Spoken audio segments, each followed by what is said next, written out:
Excuse ma'am, Arunava হাজার patient, এক্ষুনি admit করতে হবে। আরে ধরি ধরি মনে করি, ধরতে গেলেম আর পেলেম না।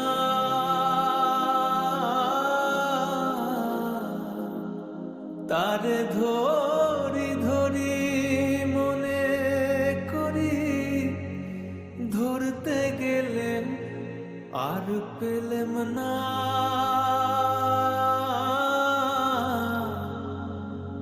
দেখেছি রূপসাগরে মনের মানুষ কাঁচা সোনা। তারে ধরি ধরি মনে করি, ধরতে গেলেম আর পেলেম না। দেখেছি সেটি তখন পুজোর পর মহাপ্রভু পুষ্প তুলে রেখেছিল বৌদি ভাইয়ের জন্য। এই তো আমার কাছেই আছে, এই নি দাদা ভাই, যা বৌদি ভাইয়ের বালিশের তলায় রেখে দিই। তাহলে বুঝতে পারছেন তো প্রস্তুতি কি জোর কদমে চলছে।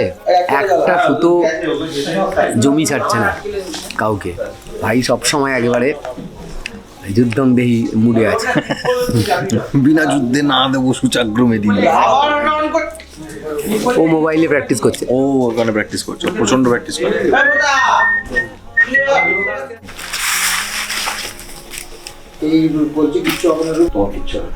কিচ্ছু না। কিরে কি হলো? দাঁড়া আমি দেখছি। তারে আমার আমার মনে করি, আমার হয়েও আর হইল না। হ্যাঁ তুই চিন্তা করিস না, আমি কিছু হলে তোকে জানাচ্ছি। হ্যাঁ না না না, নার্স ওষুধ দিয়েছে, ও ঘুমোচ্ছে এখন। হ্যাঁ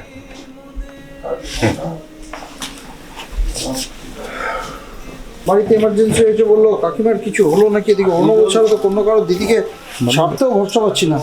হ্যাঁ দেখি তো একবার এই ফোনটা নিয়ে, এন্টার ফোন কার্ড, এই ফোনটা কেটে দিয়ে দৌড়। অর্ণব এত লেট কেন করছে? বাড়িতে ইমার্জেন্সি হয়েছে বললো, আমার কাকিমার কিছু হয়নি তো? এদিকে অদ্বিতীয়াকে অন্য কোনো ডক্টরের হাতে ছাড়তেও ভরসা পাচ্ছি না। কি যে করছে, একটু ফোন করে দেখি। এই তো অরুণাভ ফোন। হ্যাঁ অরুণাভ, রাধে রাধে, আমি তোকেই ফোন করছিলাম। হ্যালো ওরা, ভাই আমাকে ক্ষমা করে দে, মিথ্যে বলা ছাড়া আমার কোনো উপায় ছিল না। মানে অরুণাভ কি যাতা বলছিস তুই? অদ্বিতীয়াকে কি করে নিয়ে যাবে? ও তো নিজের কেবিনেই শুয়ে আছে। আর